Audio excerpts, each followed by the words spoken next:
Hey guys, some people asked for a showcase on this character, or an explanation rather of this character, so I'll kind of do both of that here. I'll show an Uber shaper. Let me see, make sure this okay good.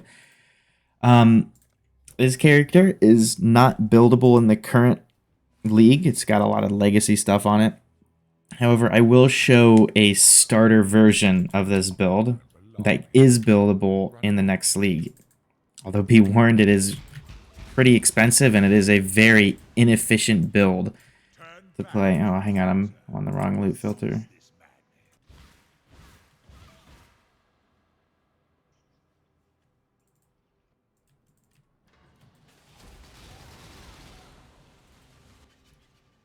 Your recklessness will not go unpunished. Tonight I will feast. Most characters in Standard, because of the amount of just broken stuff in Standard, unbalanced stuff, legacy items are able to do this kind of crap. I mean, honestly, it's kind of sad if your character can't in Standard. Shall obey my order.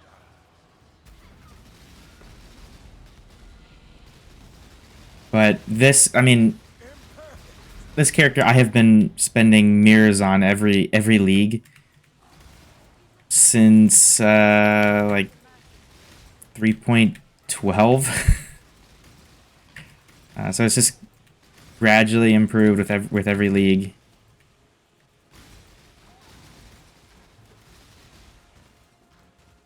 Dude, what is my ping? What's going on? You see that?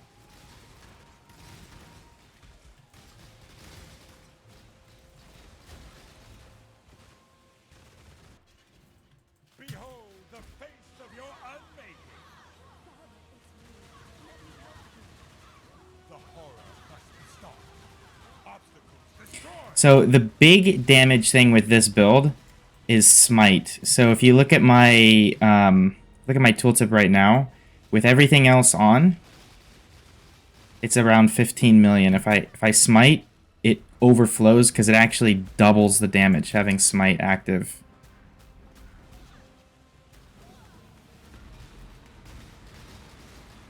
Irrelevant. So the big thing is with bosses, you want to try and make sure that you smite before the boss is or like right as the boss becomes targetable, basically.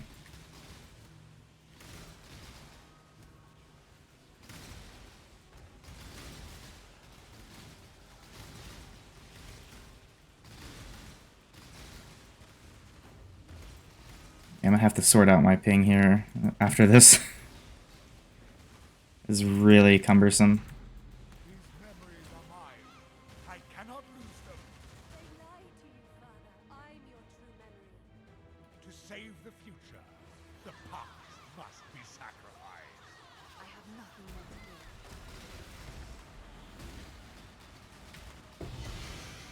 give. Yeah, that's Uber Shaver. Irrelevant.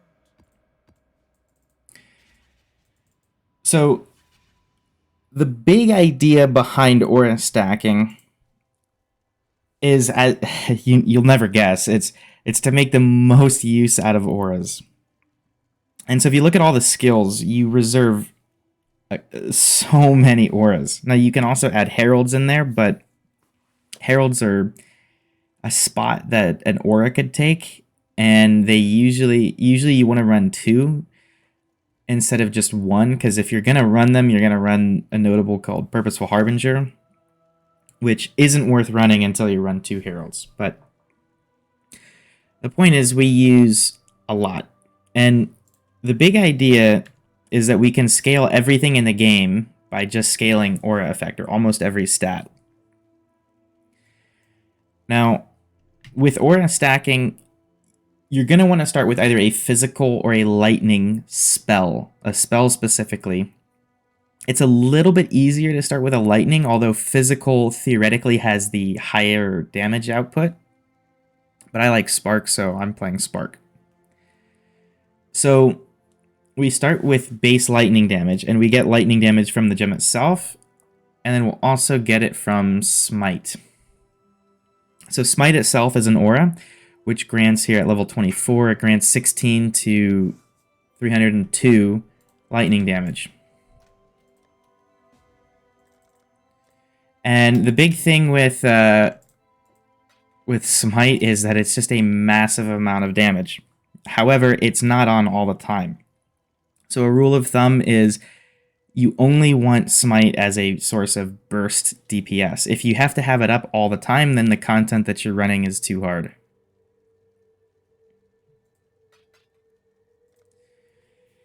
So we start with lightning damage, and we use Wrath to increase it.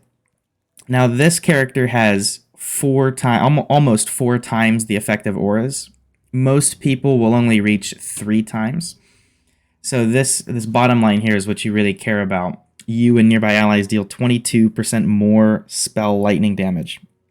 That gets scaled with your aura effect. So if you have 3 times the effect, you get 66% more lightning spell damage. So you can multiply that, whatever you get from the gem and from Smite, by 1.66. So then we use Zealotry, which just grants more spell damage. And again, this scales with your aura effect. So not only does it give you that, though, it gives you crit chance. So it's around 120% crit chance because of the aura effect scaling, and then it's usually around like 50 to 60% more spell damage, which is multiplicative with your Wrath. Now the problem is, outside of Wrath and Zealotry, there's not much auras. Outside of Smite, Zealotry, Wrath, and Precision, which just gives you critical strike chance, there's not that many auras that'll give you extra damage, unless you convert your lightning damage into cold. And we use 2 Call of the Brotherhoods. Now, for most of the time, people will round up 2 Call of the Brotherhoods to 100% lightning to cold because it's really close, but it's actually 96. So with napkin math, typically people will just say it's 100%, but it's 96. So what this then does is our scaled up lightning damage becomes cold damage, and then we can use I don't remember where I have it here. I think I have it here. Yeah, Hatred. It's not an actual gem on my character. So Hatred here grants 19% more cold damage, and that scales up with your aura effect. So this will give you around 60% more damage. Now, if you're following the math, this gets to between 3 and 4 times the damage just from Zealotry, Wrath, and Hatred when you scale that much aura effect, because they are all multiplicative with each other. And then consequently, because we have Zealotry, we get a little bit of crit, and then we have Precision, which gives us a little bit of crit. And then you have Smite, which gives you base damage. All of those things put together is around like a 10 to 12 times damage. The only problem is we have devoted an entire passive skill tree. Like, all this is aura wheels, essentially, to just doing the auras. And what that neglects is a significant increased damage, like increased global damage or increased spell damage, just generic increases to damage on your character. There we go. So that would not be worth it, because most times people can reach, in any endgame build, like 800% increased damage. Usually you want to try and reach like 500, but people can reach 800, which is, given the opportunity cost, equal or better than scaling like 10x damage from just auras. Except for one thing. It neglects this one thing, and that's Nebulous. Now, Nebulous is one of the craziest items in the game for builds that can use it, and it's one of the things that has allowed party play to be so crazy with spells. Now, a default Nebulous rolls up to 20% increased cold damage per cold resist and lightning damage per lightning resist above 75. Now, you can reach 90 maximum resistance. That's the hard cap. You cannot go past it. So it's 300% increased cold and 300% increased lightning if you have both at that point. But we're converting our lightning to cold. And for some reason, despite converting lightning to cold, your lightning damage gets scaled by both. So this is effectively pretty close to 600% increased damage from one item if you can scale your maximum resistance up to 90, which it's not hard to do. You can reach 3 times the effect of the auras that you have, and then you use purities, which my purity is right here. My purity doesn't need to be level 23, but most of the time people will scale it to 23, which makes the bottom line that you and nearby allies gain 4% additional maximum resistance of the type that the purity is. It scales that up to 5 at level 23, which then times 3 for your effective auras scales up to 15. That gets you to the hard cap at 90. Now, in the next league, you're probably going to want to run Purity of Fire because Core Scaling Elixir will give you maximum fire resistance, and that'll scale with your... Oh, those two will scale together and reduce the penalty of maximum resistance that a melding would give you. That's the general theory.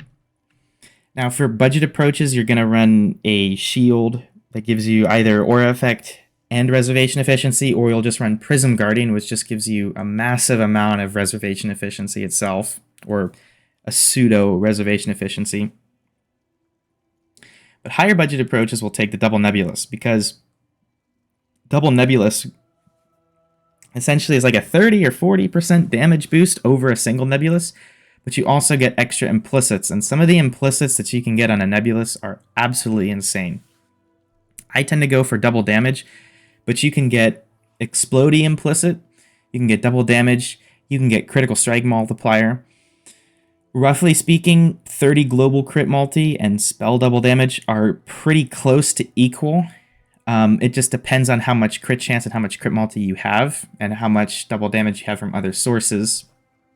It's pretty hard to get double damage on this build, aside from Awakened Spell Echo. So I tend to go for double damage. But you can get any combination of those three, and some of these implicits combined are so crazy that they can cost upwards of 15 mirrors for that one Nebulous, not even well divined or anything. Now, additionally, this is a piece of legacy stuff. I have Crucible mods on here, but like I said, that's not achievable in the current league. So you can that won't be in the POB. However, running a Mage Blood with this setup is pretty nice, because mostly because of the Diamond Flask, actually. Critical Strike chance is something that is really hard to scale with this build. There's really 3 things. It's crit chance, crit multi, and pen. And it is so hard to scale that you have to run a Diamond Flask. I've really thought about ways to squeeze out more defenses by dropping a Diamond Flask and trying to make up crit chance elsewhere. There's really no viable way. Almost none.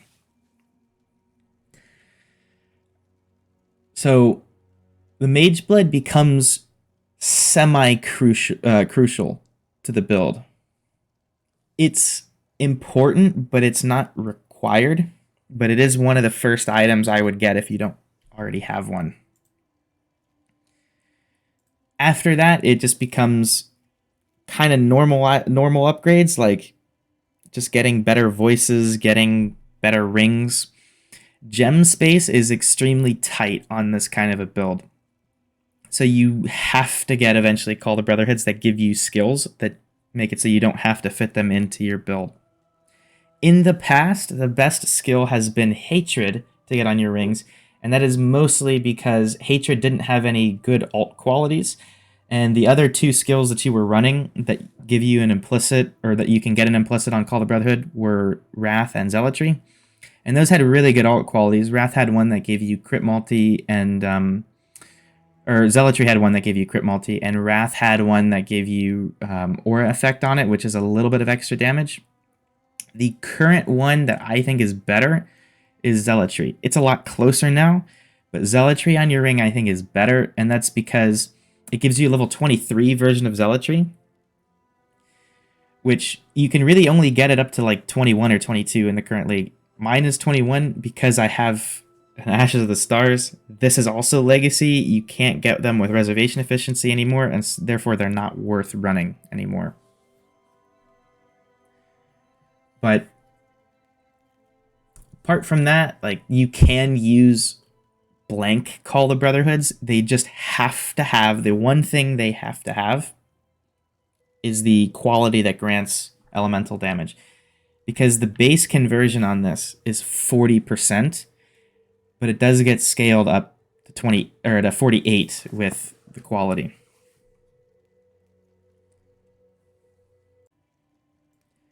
Now, this is just about the most budget current version that you can have. I'll have to update POB here, but the theory behind the build is still the same. You get 90 maximum resistance, and you get as much aura effect as you can. So if you go to calcs here and you go to your purity, which I'm running purity of fire, our aura effect mod is times 3.29. So that means we're going to be getting, if our purity of fire is level 23, then we'll be getting a total of 16% aura effect from this. And the budget version of this build uses Prism Guardian because it just gives you a massive amount of reservation efficiency. The reason Prism Guardian is so good is not only does it give Socketed Gems 30% reservation efficiency, which is twice as much as you can get on a rare shield, but it converts what they reserve from life to mana. And normally there's two other methods to do this. Number one is Blood Magic. Blood Magic converts everything to reserving life instead of mana, but it removes all mana, so you can't reserve mana. So this is out. But two, there's Arrogance support, and we still use Arrogance support in this build.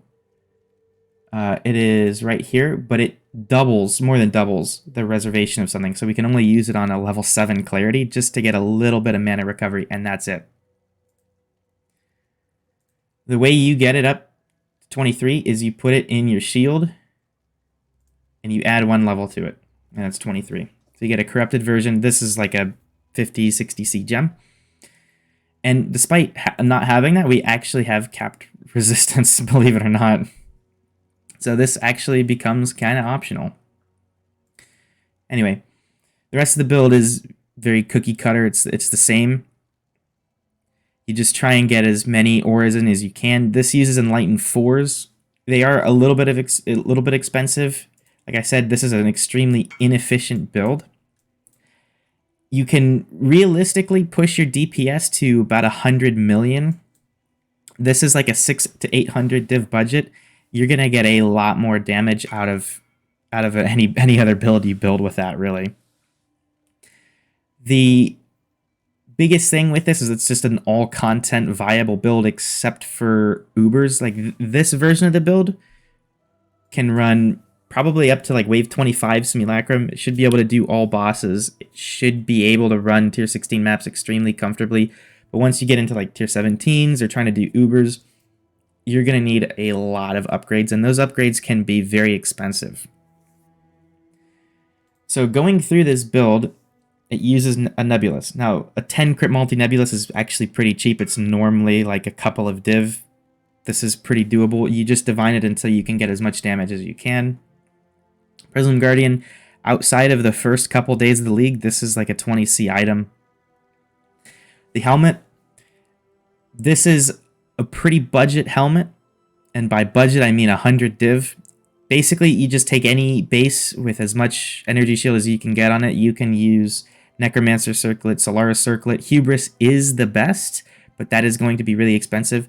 You just try and snipe a rare base type with energy shield with aura effect as the synth implicit, and then you use Loathing Essences on it until you hit the guaranteed reservation efficiency, some amount of chaos resistance, and intelligence, and then you lock your suffixes. You bench craft suffixes cannot be changed, and then you reforge defense until you hit enough energy shield to where you're comfortable. Usually it's like close to 300. Now you can get a lot better body armors. You can craft a really crazy grasping mail with global defenses, but this is a pretty simple one to craft as well. It's the same thing as the It's actually a little bit easier than crafting the helmet. You just pick up a 6-linked Vol Regalia base. You use loathing essences on it, and then you put on well, until you hit the 3 suffixes, the int, the chaos res, and the loathing essence guaranteed mod. And then you put on, I can't remember which influence it is, but you put on the influence type for Eldritch Chaos Orbs. That's what I was looking for. You put on the right influence type to where Eldritch Chaos keeps your suffixes, and then you can just keep doing that until you hit good prefixes like Energy Shield and whatnot. Now, these gloves are where it becomes a little bit trickier to craft, and these can cost between, like, if you're really lucky, you could craft these for 20 div. If you're unlucky, this can get really crazy, 40, 60 div. Now, the way you craft these is you use Essences of Horror on a Shaper Elder base. You can use any base you want. I like Fingerless Silk Gloves for the implicit damage, but you can use any good Energy Shield base you want. So Sorcerer Gloves are usable, I guess. But the Horror Essence gives Socketed Gems have 3.5 base crit. That is super important because this build struggles with critical strike chance. As you can see, we only have 62%. For a really expensive build, not being above 80% kind of hurts. So the way you craft these, you get those essences, you spam them until you hit Socketed Spells have tier 1 critical strike multiplier. Now you can attempt to elevate them if you want, but after that, you want to make sure that you have an open suffix, because you're going to be locking your, not Hinakora's lock, but you're gonna craft suffixes cannot change, and if you reforge speed with that craft, you'll get faster casting. And then once you have faster casting on there, you do the same thing. You craft suffixes cannot change, and you reforge speed, and you'll get faster projectile. And then you just bench on your plus level of projectile gems and pierce. Now you can go for the Aisling, or I guess it's Veiled Chaos now. And what you do for that is you have an open prefix. You then again craft your suffixes cannot change, and it becomes a 50-50 Aisling Slam. Either you will remove the crafted mod and get +2 projectile gems with 1 pierce, or you'll remove the faster projectiles. If you remove the faster projectiles, you just go back a step. You reforge speed, you get faster proj back on there, you recraft suffixes cannot be changed, and then you do another Aisling Slam until it hits and removes the crafted mod. Now you can try and go for slower proj on there. Slower proj hampers your clear a little bit, but it gives you a lot more single target, though it's not necessary to get the build working. These fugitive boots are actually pretty easy to craft, especially once you get the elevated onslaught. You don't have to have elevated onslaught, but it is really nice. Basically, you just get an onslaught base with another I think the way I've crafted these in the past is you get an onslaught base with another influence mod, and then you try and elevate it 50-50, and then if you don't, you buy another one. Once you get that on there, you can Awakener's Orbit with a Tailwind base. Tailwind bases are pretty expensive, so you could just try and alt spam just random hunter boots until you hit it. Now you're gonna get some shitty suffix when you do that. That's why I don't have a suffix on here, because you're gonna get something pretty much useless.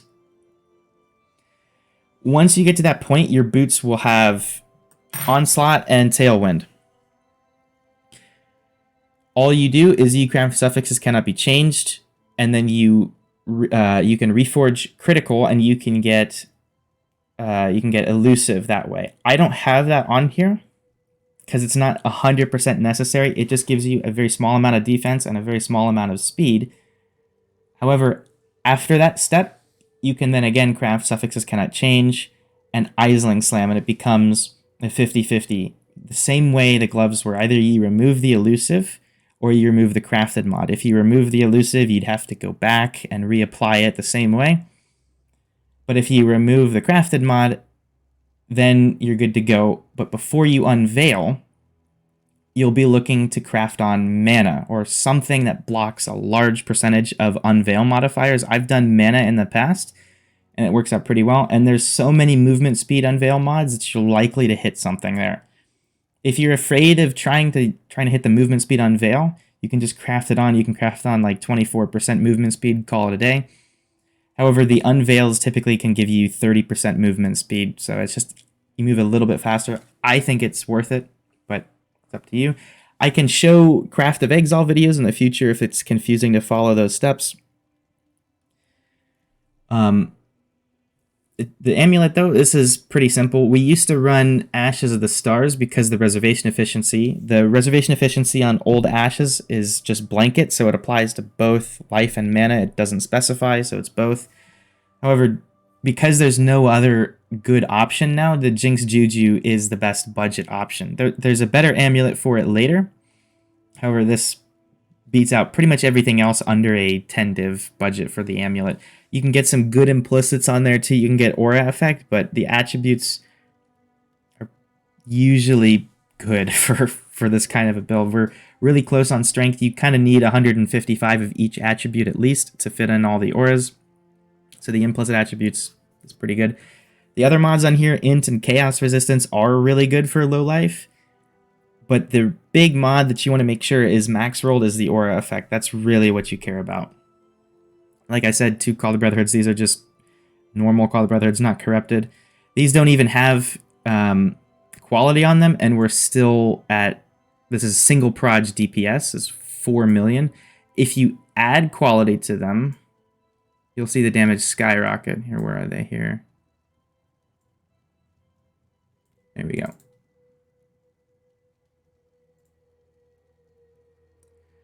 Turbulent, and then we should go up to like 5 million single proj.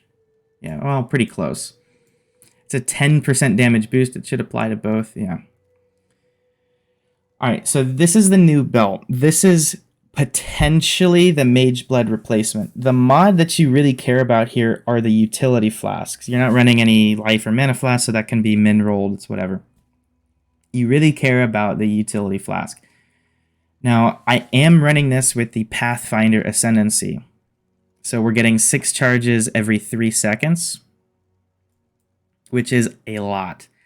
Now, it's debatable to run Pathfinder with this belt.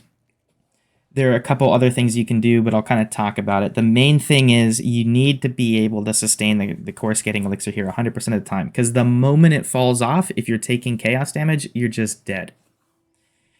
So core scaling elixir has a roughly 12-second duration. You can get quality to extend it to 12 seconds, but you need to be able to get 20 charges back in its duration. So with 3 charges every 3 seconds, it's effectively 1 charge every second. And usually you'll run these like increased charges gained here. This sums to 35%, which 34% is enough to get 4 charges every 3 seconds, which means you'd have to have at least a 15-second duration to permanently sustain it. Now, you can get like jewels and such with increased flask effect duration, or you can get a belt with increased flask effect duration. But if you're running this Tides of Time belt, then you can't really get the belt, which is the best option for increased flask effect duration. However, you can still run the Pathfinder Ascendancy, which gives you 3 charges every 3 seconds, like I said. With your increased flask charges gained from the tree, this gives you 8 every 3 seconds, which is pseudo Mageblood levels of sustain. It's so much that our minimum uptime on these flasks are 80%. Quicksilver is hard to sustain sometimes, so this is minimum 81%. This is minimum 69%. Like everything else is just always going to be on. If you're able to get a couple of kills, things will be on. And this will also give you a little bit of flask effect, which is super nice. Depending on the price of this belt is going to be unbeatable, except maybe by Mageblood. The only issue with Mageblood is you have to run some like weird stuff with getting your flask to 15 seconds of duration. So that means trying to get a lot of quality on your flask, and maybe even trying to get some jewels with Flask Effect Duration, or replacing this projectile. We'll get to this jewel later, but replacing this projectile jewel with Flask jewel. After that, it's just basic flasks. I mean, you need a lot of armor to feel comfortable. Chaos resistance is pretty hard to get, and then also stun resistance is really nice. Like this with Brine King Pantheon will make you feel pretty comfortable. You're not completely stun immune, but you're heavily resistant is what I call it. Have to run the Diamond Flask, as I said earlier, and then Quicksilver is just unbeatable, like the speed. Now, if you look at the defenses, the only thing that looks sad is the Energy Shield. 3.7k for anybody who's played Energy Shield builds is really bad. However, we're taking 60% less elemental damage than most builds typically do. We also have a good chunk of evasion and a good chunk of armor. So 3.7k ES is pretty comfortable. So after that, it basically just becomes about stuff on the tree.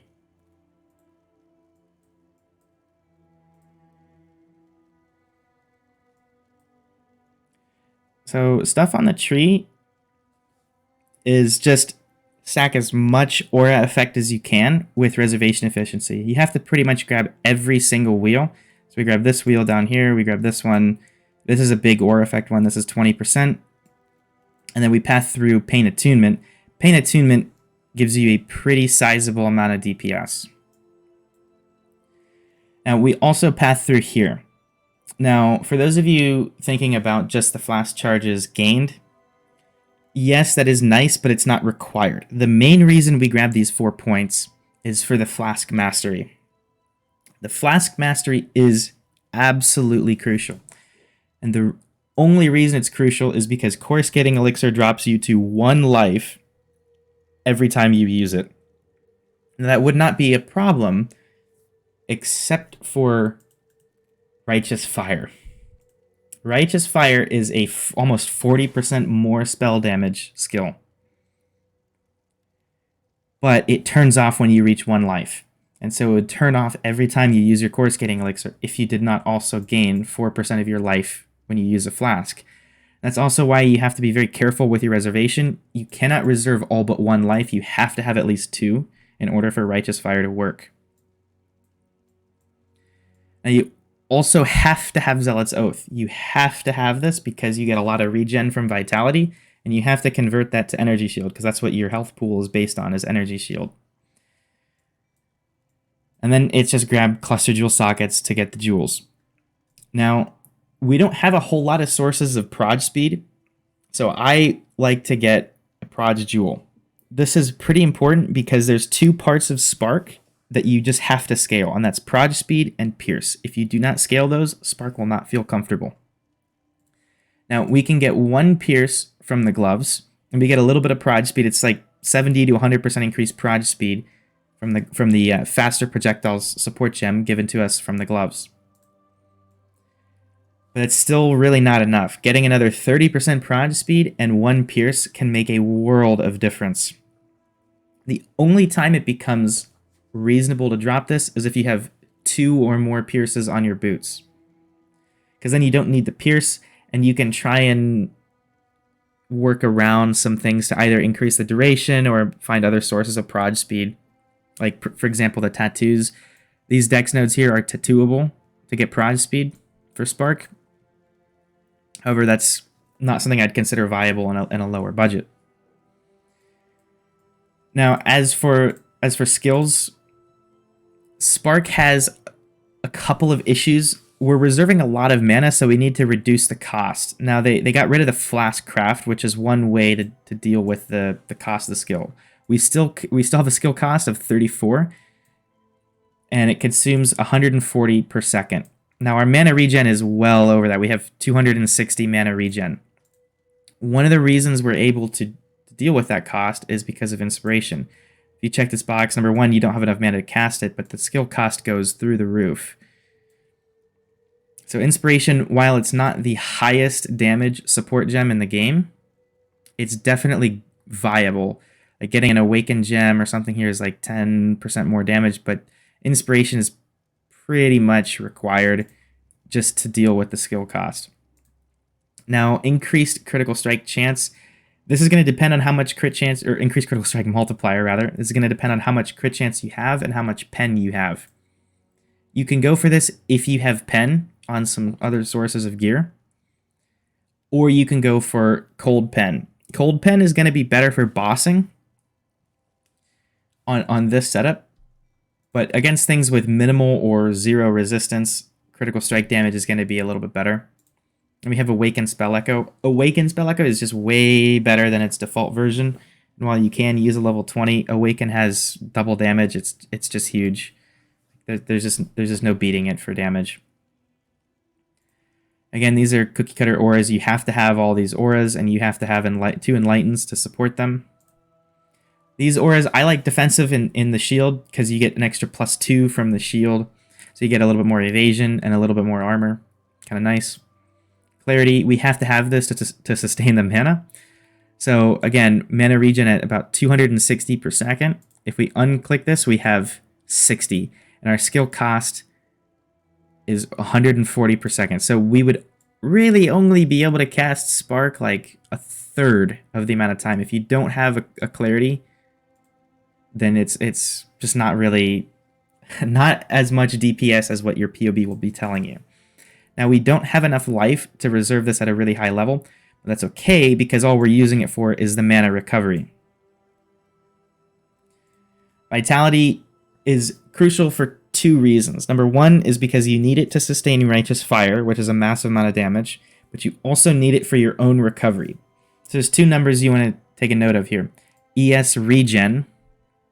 Okay, so that's just how much the character sheet in PoE itself will tell us we have. And there's the net ES recovery. This is essentially, considering the degen applied by Righteous Fire, this is how much we'll actually be recovering per second. And Defiance Banner is, again, a staple.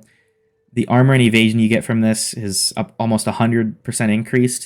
So if you look at armor here, we have about 75k, which is pretty respectable. If we unclick this, we go down a lot. It's a huge difference. It's important to have Defiance Banner, and it only reserves 10%. It's really easy to fit in. Now, Discipline. I like to run Vol Discipline. You don't have to have it. Basically, Vol Discipline is like your life flask on energy shield builds. It's very important to have a source of burst recovery in this game because you might be taking more damage than you can recover for only a couple of seconds, and while you're using your burst recovery, you can get out of the situation that you were in that caused you to take that much damage in the first place. And that's essentially what Vol Discipline does. Essentially, it instantly activates your ES recharge and makes it so that for the duration of Vol Discipline, taking damage does not stop your ES recharge. The TLDR of that is essentially your recharge gets added to your regen with Vol Discipline active. Now, I don't have it pushed here, but essentially you can just look at your recharge. If Righteous Fire is off, it would tell you it here, but usually your recharge is about a third, and then with this build a little extra. So your recharge is probably around 2,000 ES per second. It'll more than double, if not almost triple your recovery here. Pretty huge. Precision, this is super important for crit chance. You really want it to be as high level as you can. Like, you might be able to level it up here once, but a level 21 precision sometimes is expensive. It's one of the things you can skimp out on because it's not that much extra crit. If we didn't have this, we lose almost 20% critical strike chance. It's a huge deal. And then Smite. Smite is a massive amount of damage.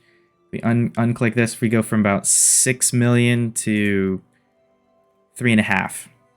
It's almost double the damage. You can't beat it, and level 21 Smite is like 5C. It's dirt cheap.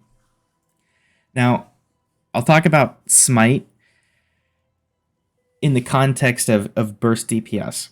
Yes, you can have it active all the time. Using it usually costs like a quarter to half a second of DPS, because you have to actually go through the animation of smiting an enemy, and you have to hit a target for it to apply its 4-second buff. However, it's really annoying to have to constantly reapply Smite. The only times you typically do it are if there's a really juicy rare that just isn't dying. You use it for a little bit of extra damage. or if you're fighting a boss. Those are the only times you should have to use Smite, and if you're running content that you have to have Smite on all the time, either it's a mod with a lot of really, or a map with a lot of really bad mods for you, or it's just content that's too hard for your current character. Now there's a couple other places you can get burst DPS. One of those is you can run a Vol Haste. Vol Haste is pretty nice. I typically don't press Vol Haste on my build, but that's more out of a problem of I don't have enough buttons on my HUD to press it. Alright, and so for the last couple of skills, these are just the utility skills. You can't go wrong with a Molten Shell, it's just a lot of extra defense. The effective health pool can look a little deceptive here. It's a lot lower without your Molten Shell active, but I like to be able to press my Molten Shell for specific things when I know there's a lot of damage, or as a pseudo source of burst recovery. If you're taking a lot of hit damage, you can press it and have it achieve a similar effect as Vol Discipline, although it's not quite as good. And then we have Righteous Fire, just more damage. Now, Sniper's Mark got nerfed, so you could debatably change this to a Frostbite. I think Sniper's Mark still, in a lot of cases, will be better, but Sniper's Mark is just, it takes a slot as a utility burst damage skill. The ascendancy points here, though, are really what I think makes Scion the best. Having the Flask sustain, even with Mage Blood, is super important for your course getting elixir. I cannot understate just how much Pathfinder puts Scion ahead of everything else because of course getting elixir. It basically means that you can run a body armor or you don't have to go CI. Now, Necromancer provides a lot of damage. This 2% attack and cast speed per aura mod, that is the only reason you're running Necromancer, because with the number of auras, this can give you 72% increase attack and cast speed. It's part of what pays for the opportunity cost of not having any cast speed on the tree or on your gear. And then Guardian, this is what we get from our Forbidden Jewels. You can buy whatever like of Necromancer, Pathfinder, or Guardian is cheapest for Forbidden Jewels and then just allocate the others. Guardian gives you a couple things that are really nice. The conditional recovery every 4 seconds is actually pretty nice. It'll just force you back to full energy shield. So if you're not dying in 4 seconds to stuff, then you're not dying at all. That is somewhat nice. However, the main reason you're using this is for the recovery per aura. If we did not have this, so let me, for example, unallocate a Forbidden Jewel, we have a net recovery of 1,000 per second. This goes down to 200 net recovery. That is a massive difference. So you can opt in for something like Champion, gives you a bit more damage, and it gives you a bit more hit mitigation, is what I'd call it. But I think Champion, or I think Guardian is a better defensive option, for sure. This is kind of the staple of most aura stacking builds, is they'll go 3 out of these 4 ascendancy nodes. Now, the last thing to note is, what do you do when you have a higher budget? And there's 2 things I'd really do. Number 1 is you could look into getting a Mage Blood, but the next thing you could do is look into getting 3 voices. Now, once you get 2 3-0 voices, I would come out here and actually allocate these nodes, because here we have a leap saving you some passive points. But here I would run a Watcher's Eye. Because again, Critical Strike Chance and Pen are really hard to get for this build. So getting that is super important. Now, after that, if you get an extra one, you can come out here and grab Ghost Dance. Now, you can use your points to get a little bit of extra damage, but getting Ghost Dance basically means every 2 seconds, if you're constantly getting hit by stuff, every 2 seconds you'll get 3% of your evasion rating as energy shield that's instantly recovered. So 3% of this is 1.2 thousand. So per second, that's about 600 energy shield. It's pretty crazy. Now comparing this to my character in standard, we have way less DPS. So assuming with this, well, with the same assumption, if we have 3 shotguns with spark per cast, we have 200 million DPS.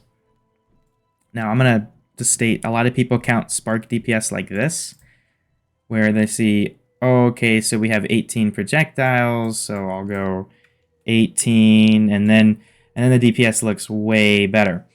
That's assuming you're hitting with every single projectile on every single target. I don't like to go for that assumption, but assuming we're hitting with 3 projectiles in the same way, this has 10 to 15 times the DPS. And that is mostly because of Legacy Jewels, Legacy Nebulous, Legacy Ashes is kind of a part of that. It makes it a little bit of the build easier, and having some pretty crazy mirrored items. Like the defenses tab looks way better because we have way more energy shield, armor, evasion, and it is mostly thanks to this insanely well crafted legacy chest that I mirrored. So if you're looking for a build that's a decent all-rounder but expensive, then this is a good build for that. But like I said, it is probably the most inefficient build that's still actually good in PoE. There are some other ascendancies that you can play this kind of a build on. You can kind of make it work on Guardian, Occultist, Necromancer, sort of. You can make it work on Champion, although you're probably running Petrified Blood on Champion. I've seen it work really well on Inquisitor. What Inquisitors will do is they'll take this. One of the big problems with aura stacking is how do you deal with resistance? There's not a lot of great ways except for if you're playing on Inquisitor and you take Inevitable Judgment. This is one of the best Ascendancy nodes in the game, I think. And then they don't have to take Zealot's Oath because of Pious Path, and then they grab Unwavering Faith. They'll probably also play with Petrified Blood on Inquisitor, but that's kind of getting into a separate topic. So